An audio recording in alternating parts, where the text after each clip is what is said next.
Hello everyone, welcome back my channel. एक बार फिर से उपस्थित हैं कारक के साथ में। आज का कारक है संप्रदान कारक। संप्रदान कारक चतुर्थी विभक्ति। संप्रदान कारक चतुर्थी विभक्ति। संप्रदान कारक का सूत्र होता है कर्मणा इयम्बि प्रेति ससंप्रदान। एक सूत्र कहता है, सूत्र का मतलब ये है कि जो दान के कर्म द्वारा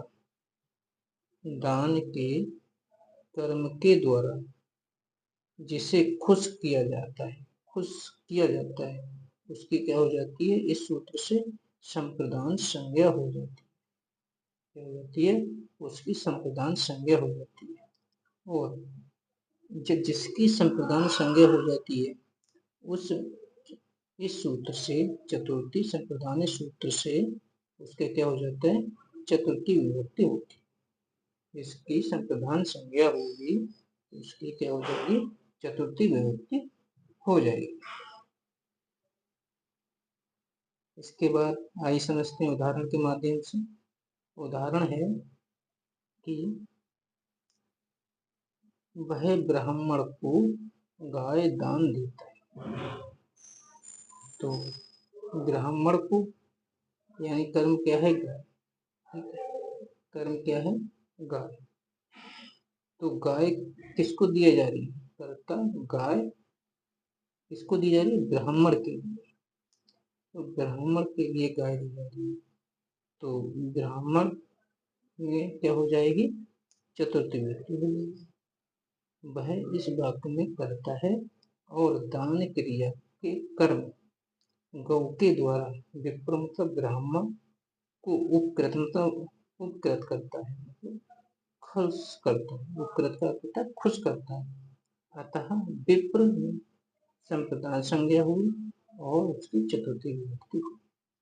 तो विप्र की चतुर्थी विभक्ति क्या हो जाएगी, विप्राय हो जाएगी।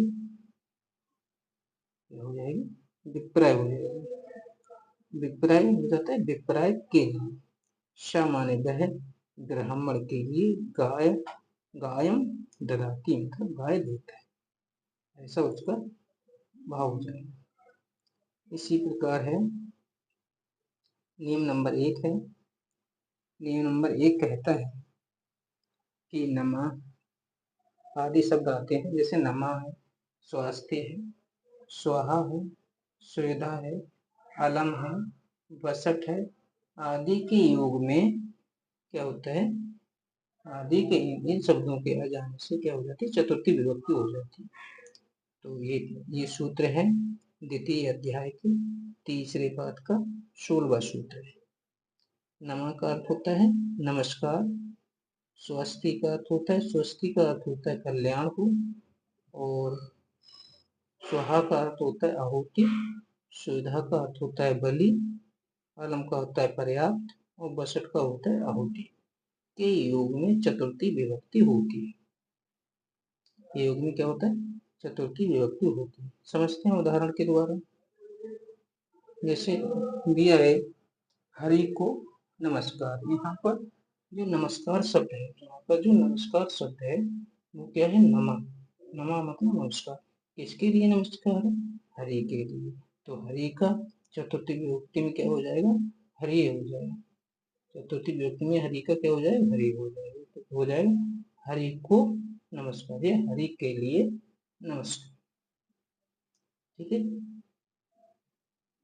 इसी प्रकार है प्रजा का कल्याण।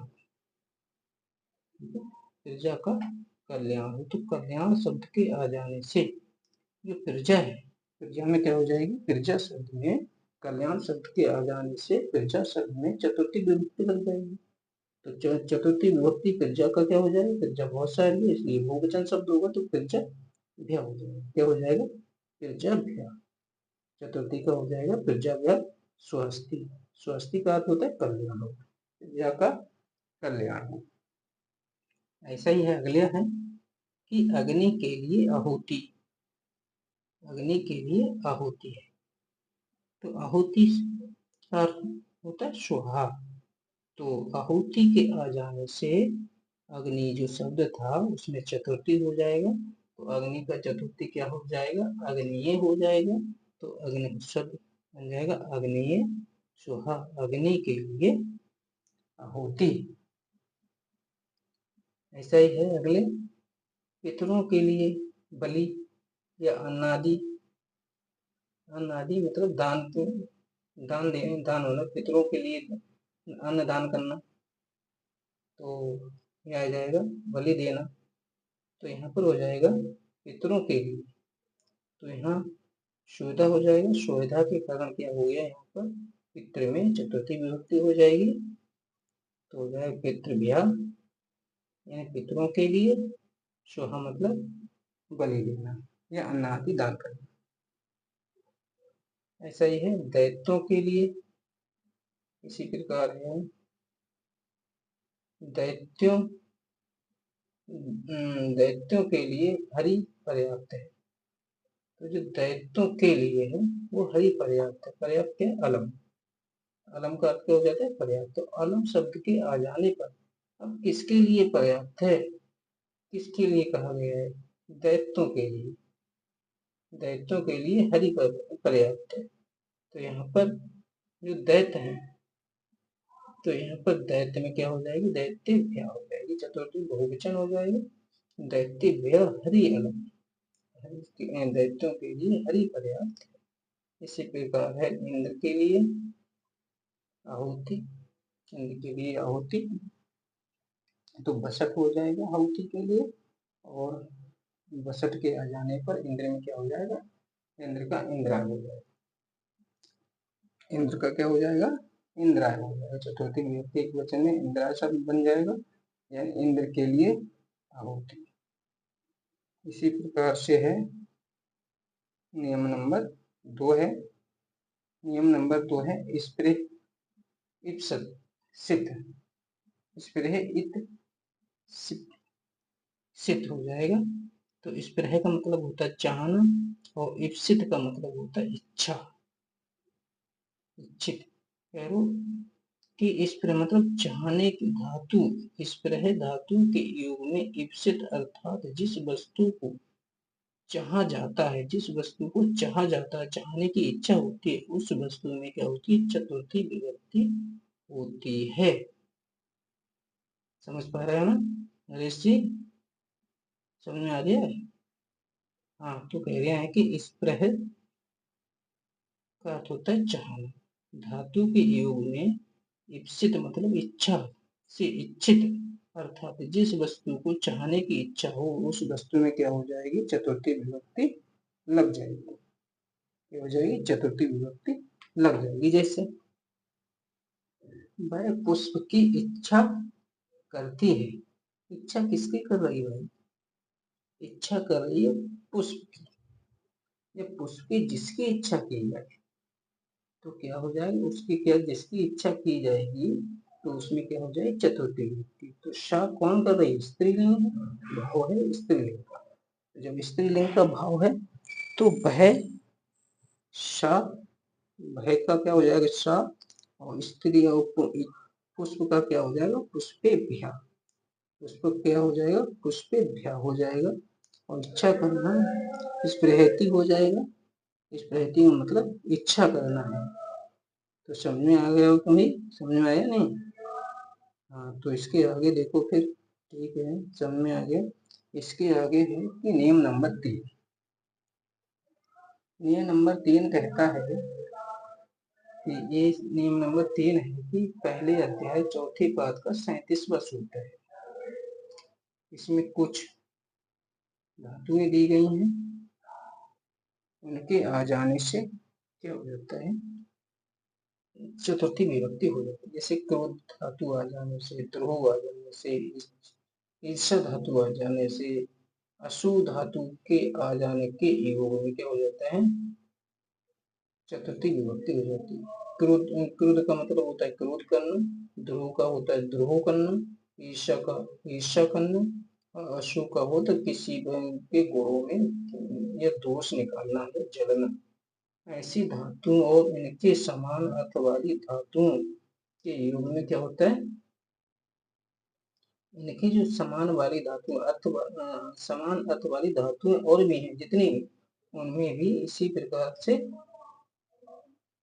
चतुर्थ व्यक्ति का प्रयोग हम करें। तो समझते हैं उदाहरण के द्वारा। उदाहरण है कि वह गुरु शिष्य पर क्रोध करता है। अब क्या है, कह रहे हैं कि जिस पर क्रोध किया जाए, जिस पर क्रोध किया जाएगा, ठीक है, जिससे द्रोह किया जाएगा, जिससे ईर्ष्या की जाएगी, उसमें हम क्या करेंगे, चतुर्थी विभक्ति का प्रयोग करेंगे। समझ पा रहे हैं ना भाई? हाँ, कि जिसके लिए क्रोध किया जाएगा, जिस पर क्रोध किया जाएगा, जिससे द्रोह किया जाएगा, जिससे ईर्ष्या की जाएगी, जिससे जलना होगा, निंदा की जाएगी, उसमें भी हम क्या करेंगे, चतुर्थी विभक्ति का प्रयोग करेंगे, यानी संप्रदान कारक होगा और चतुर्थी विभक्ति हो जाएगी। ठीक है। अब जैसे गुरु शिष्य पर क्रोध करता है, किस पर करता है भाई, शिष्य पर करता है, तो शिष्य पर करता है तो शिष्य में क्या हो जाएगी, चतुर्थी विभक्ति का प्रयोग हो जाएगा। ठीक है ना? तो हो जाएगा गुरु शिष्याय क्रोधति, गुरु शिष्य पर क्रोध करता है। ऐसा ही अगला है कि सेवक राजा से द्रोह करता है, तो किससे द्रोह करता है, किससे करता है, सेवक राजा से द्रोह करता है, तो जो राजा है, राजा का क्या हो जाएगा, निरपाय हो जाएगा। चतुर्थी एक वचन है, निरपाय हो जाएगा, राजा एक है तो यहाँ पर निरपाय हो जाएगा। द्रोहोति, द्रोहोति हो जाएगा, द्रोह करता है, कौन करता है, सेवक राजा से द्रोह करता है, तो राजा में क्या हो जाएगा, राजा का निरपाय हो जाएगा चतुर्थी। ठीक है। इसी प्रकार है कि दुर्जन सज्जन से ईर्ष्या करता है, किससे ईर्ष्या कर रहे हैं, क्वेश्चन करेंगे हम, किससे ईर्ष्या कर रहे हैं, सज्जन से ईर्ष्या कर रहे हैं भैया। तो जब सज्जन से ईर्ष्या कर रहा है तो सज्जन का क्या हो जाएगा, चतुर्थी में हो जाएगा सज्जनाय, सज्जनाय हो जाएगा। तो दुर्जनः सज्जनाय ईर्ष्यति, दुर्जन सज्जन से ईर्ष्या करता है। इसी प्रकार अगला है, अगला है कि प्रणय अशोक की निंदा करता है, किसकी निंदा कर रहा है, अशोक की निंदा कर रहा है, कौन कर रहे हैं, प्रणय कर रहे हैं, अशोक की निंदा कर रहा है, तो अशोक का क्या हो जाएगा, अशोकाय हो जाएगा, और प्रणय अशोकाय अशोति। समझ पा रहे हैं ना? तो अशोक का क्या हो जाएगा, अशोकाय हो जाएगा चतुर्थी में, तो हो जाएगा प्रणय अशोकाय अशोति। समझ में आ गया भाई? तो ठीक है, समझ में आ गया। तो अगला सूत्र देखते हैं, सूत्र नियम नंबर 4 है, बढ़िया सूत्र है ये भी। ये सूत्र दिया गया है कि प्रथम अध्याय चौथे पद का 33वां सूत्र है, ध्यान रखना है। नियम 4 है कि रुच अर्थानाम प्रियमाण, ठीक है, रुच अर्थ वाली यानी रुचि अर्थ वाली जो धातुएं के योग में, ठीक है, चतुर्थी विभक्ति संप्रदान कर देती है। रुचि अर्थ वाली धातुओं के योग में क्या होगा, चतुर्थी विभक्ति लगेगी। और क्या कहा इसमें, जिसको वस्तु अच्छी लगती हो, जिसको, जिसको वस्तु रुचिकर होती है, जिसको वस्तु रुचिकर होती है उसमें संप्रदान कारक लगाएंगे, उसमें चतुर्थी विभक्ति का नाम प्रयोग करेंगे, जिसको रुचिकर होगी। ठीक है, जैसे राम को रुचिकर होगी तो राम को, बालक को होगी तो बालक को, भक्त को होगी तो भक्त में हम क्या करेंगे, लगाएंगे। ठीक है, क्या लगाएंगे, चतुर्थी विभक्ति का प्रयोग करेंगे। ठीक, अब यहाँ पर दिया भक्त को, यदि भक्त को रामायण अच्छी लगती, किसको अच्छी लगती है भैया, जिसको अच्छी लगे, जिसको रुचिकर हो, उसमें हम चतुर्थी विभक्ति का क्या करेंगे, प्रयोग करेंगे। तो यहाँ कह दिया कि भक्त को रामायण अच्छी लगती है। अब यहाँ पर भक्त है भैया, तो भक्त को क्या करेंगे हम, भक्ताय हो जाएगा, चतुर्थी में क्या होगा, भक्त का भक्ताय हो जाएगा। ठीक है, तो भक्ताय रामायण उच्यते, तो भक्त के लिए रामायण अच्छी लगती है, क्या भाव हो जाएगा, भक्त के लिए रामायण रोचते अच्छी लगती है। ऐसे ही दूसरा उदाहरण है कि बालक को लड्डू अच्छा लगता है, बालक को किसको अच्छा लगता है, क्वेश्चन है कि किसको अच्छा लगेगा, बालक को अच्छा लगता है भैया लड्डू, बालक को जब लड्डू अच्छा लगता है तो क्या हो जाएगा, चतुर्थी विभक्ति बालक में कर दी, तो बालक का चतुर्थी में क्या हो जाएगा, बालका मोदकम रोचते। समझ पा रहे हो भाई, बालक का चतुर्थी में क्या बन जाएगा, बालका मोदकम रोचते, यानी बालक को लड्डू अच्छा लगता है। समझ में आ गया भाई, ठीक है आ गया। तो अगला देखो, अगला है दिया है कि धारे उत्तमारण, ठीक है, यानी धीर धातु है, यानी धारण करने के अर्थ में। धारी धातु के अर्थ में यानी धीर धातु के अर्थ में उत्तमारण, उत्तमारण मतलब कर्ज लेने वाला, और धारी मतलब धारण करने वाला, कर्ज देने वाला और कर्ज लेने वाला, ठीक है। तो उत्तमारण का अर्थ होता है कर्ज देने वाला, जो कर्ज देने वाला होगा, जो कर्ज देता है और जिसको देता है, ठीक है, जो कर्ज देने वाला होता है, तो जो कर्ज लेता है उसमें चतुर्थी का प्रयोग नहीं करेंगे, जो देता है उसके लिए हम क्या करेंगे, चतुर्थी विभक्ति का प्रयोग करेंगे। समझ आ रही है भाई, तो जो देने वाला है उसको कहेंगे उत्तमाण, उत्तमाण, उत्तमाण हो जाएगा, उत्तमाण, देने वाला उत्तमाण होगा, ठीक है। तो यहाँ पर करेंगे धीर धातु धारण करेंगे, तो क्या हो जाएगा, चतुर्थी विभक्ति होती, ठीक। अब कह रहा है कि क्या कह रहा है कि भक्ताय धारयति मोक्षम हरि, समझे।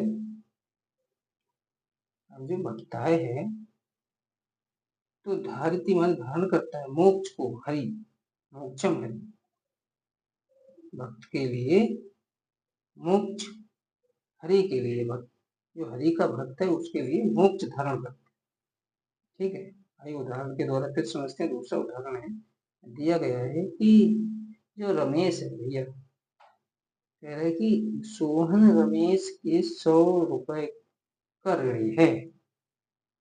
क्या कह रहा है कि जो सोहन है, सोहन रमेश के 100 रुपए का ऋणी है, ठीक है, क्या है, ऋणी है। कौन ऋणी है, सोहन, तो देने वाला कौन है, देने वाला है रमेश, देने वाला रमेश है, तो उत्तमड़ा कौन है, उत्तमड़ा है रमेश। जब जो उत्तमड़ा रमेश है तो चतुर्थी विभक्ति किस में लगी, उत्तमड़ा में लगी, उत्तमड़ा कौन, रमेश, तो रमेश का क्या हो जाए, रमेशा, रमेश का क्या हो जाए, रमेशा है, ठीक है। सोहन रमेशा सतम धारित, समझ में आ गया भैया, हाँ। तो रमेश आय में क्या हो जाएगा, जो रमेश है जो क्या धन देने वाला है, तो ऋणी कौन है, सोहन, तो क्या हो जाएगा, सोहन रमेशाय 100 रुपए ऋणी है, तो यहाँ सोहन रमेशाय शतम धारित, ठीक है, 100 रुपए का ऋणी। समझ में आ गया भाई, ठीक, समझ में आ गया। अगला सूत्र है कि नियम नंबर 6 है, ये एक वार्तिक लिखा हुआ है, ये किसी ने वार्तिक लिखा है, तद अर्थे चतुर्थी वाक्य बच्चे, यानी जिसके लिए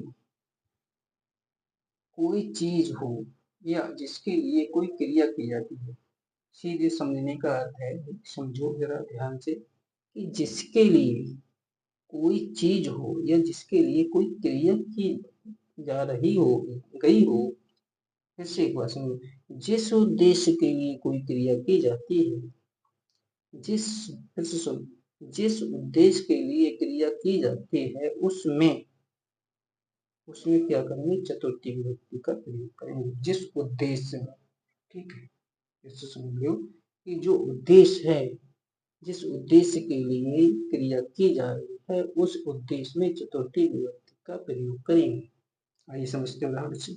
उदाहरण है, वह मुक्ति के लिए हरि को भजता है, उद्देश्य क्या है, मुक्ति होना, मुक्त होना, उद्देश्य है मुक्त होना, तो मुक्ति के लिए, तो मुक्ति के लिए क्या हो जाए, उसका उद्देश्य है भैया, तो मुक्ति में हम सीधे चतुर्थी विभक्ति का प्रयोग कर देंगे, ठीक है ना। तो मुक्ति क्या हो जाए, मुक्ति है, क्या हो जाएगा, चतुर्थी में क्या हो जाए, मुक्ति है, अग्नि का अग्नि हो गया, तो मुक्ति का मुक्ति हो जाएगा, ठीक है भैया, हाँ। तो सा मुक्ति हरि, हरि का हरि और भजती, वह मुक्ति के लिए हरि को भजता हो जाएगा, स मुक्ति हरि भजती। समझ में आ गया होगा जहां तक भाई, ठीक है, समझ में आ गया तो अच्छी बात है। ऐसे ही समझते रहो और रिवीजन करते रहो। रिवीजन करना बहुत ही जरूरी है। ऐसे ही रिवीजन करते रहो भाई। ऐसा ही अगला नियम है, तुम अर्थाच भाववचनात् चतुर्थी। ये है द्वितीय अध्याय का तीसरे पाद का 15वां सूत्र। ये सूत्र कहते हैं कि जो भाववाचक है, जो भाववाचक है ना, और तुमन प्रत्यय का प्रयोग करता है, ये तुमन प्रत्यय का प्रयोग हुआ, उसमें क्या करेंगे, चतुर्थी विभक्ति का प्रयोग। तुमन प्रत्यांत शब्द के अर्थ में क्या करेंगे, चतुर्थी विभक्ति का हम क्या करेंगे भैया, प्रयोग करेंगे। समझ रहे, तुमन प्रत्यय। अब समझो भाववाचक होना जरूरी है। अब यहाँ पर भाववाचक कैसे आता है ये समझते हैं। ठीक, भोजन करने के लिए बालक घर जाता है। ठीक, भोजन करने के लिए बालक बालक घर जाता है। अब भोजन का क्या हो जाएगा, अगर तुमन प्रत्यय का हम प्रयोग करेंगे, क्या हो जाएगा, तुमन प्रत्यय का अगर हम प्रयोग करेंगे भुज धातु है। ठीक है, सॉरी भैया, भुज धातु में तुमन प्रत्यय का प्रयोग करेंगे तो भोक्तम बन जाएगा। क्या बन जाएगा, भोक्तम बन जाएगा। क्या बनेगा, भोक्तम हो जाएगा। तो यहाँ पर भोजन का क्या हो जाना चाहिए था, भोक्तम हो जाना चाहिए। समझ पा रहे, तुमन प्रत्यय का प्रयोग करेंगे तो भोक्तम भोक्तम बन जाएगा। लेकिन यहाँ पर भाववाचक दिया है, भाववाचक का क्या हो जाएगा, भोजन। भाववाचक के अर्थ में क्या हो जाएगा, भोजन हो जाएगा। ठीक है, होना चाहिए था तुमन प्रत्यय का। ठीक है, तुमन प्रत्यय का प्रयोग करेंगे तो तुमन प्रत्यय के अर्थ में क्या हो जाएगा, यहाँ पर तुमन प्रत्यय का क्या अर्थ होता है, के लिए। ठीक है, और अगर भुज धातु में तुमन प्रत्यय का प्रयोग करते तो हम भोजन का क्या हो जाता, भुक्तम। लेकिन यहाँ कह रहे कि भाववाचक होना चाहिए, तो भोजन का भाववाचक में हो जो भोज का क्या हो जाएगा, भोजन बना दिया। ठीक है, तो भोजन करने के लिए बालक को घर जाता है, बालक घर जाता है, तो भोजन का चतुर्थी में क्या हो जाएगा, भोजनाय हो जाएगा, भोजनाय हो जाएगा। तो भोजनाय गृहम गच्छति बालक। ठीक है, यह भोजनाय गृहम बालक गच्छति। ठीक है, बालक भोजनाय गृहम गच्छति। समझ पा रहे, बालक भोजन के लिए घर जाता है, ऐसा भी लिख सकते हैं, या फिर भोजनाय गृहम बालक बालक गच्छति। ठीक है, भोजन के लिए बालक घर जाते हैं, कैसे भी लिख लो, दोनों सब तरीका से ठीक है। तो भोजन करने के लिए बालक घर जाता है, तो भोजन का भाववाचक के कारण यहाँ पर क्या हो जाए, भोजना हो जाएगा चतुर्थी में। ठीक है, समझ में आ गया होगा जहाँ तक है। अगले देखते हैं नियम में, एक और बचा है शायद, एक लास्ट है ये। ठीक है, ये लास्ट ये है, शिलांग है, हुन है, हुनंग है, स्था है, अशफ है, आदि शब्द दिए गए हैं। तो जैसे शिलांग है, शिलांग का मतलब होता है सरस्वती करना, और उनका मतलब होता है, उनका मतलब होता है छिपना या दूर करना, इसका मतलब ठहरना होता है, शुभ का मतलब उलाहना देना होता है। यदि धातु के प्रयोग में जिसे कर्ता अपने भाव का बोध कराना चाहता है उसकी संप्रदान संज्ञा होती है। जिसे कर्ता अपने भाव का बोध कराना चाहता है, फिर से सुनो, जिसे कर्ता अपने भाव का बोध कराना चाहता हो उसकी क्या है, संप्रदान संज्ञा होती है। संप्रदान संज्ञा में चतुर्थी विभक्ति होती है, ये तो पहले से पता है ना। ठीक है, अगले आओ उदाहरण देखते हैं। क्या उदाहरण है कि गोपी संस्मरण करते हुए कृष्ण को उलाहना देता है। ठीक, उलाहना देता है, किसको देता है भैया उलाहना, किसको देता है, कृष्ण को देता है। याद रखो, उलाहना किसको दे दिया है, कृष्ण को दे दिया है। तो कृष्ण का कृष्णाय हो जाएगा, समझ पा रहे भैया।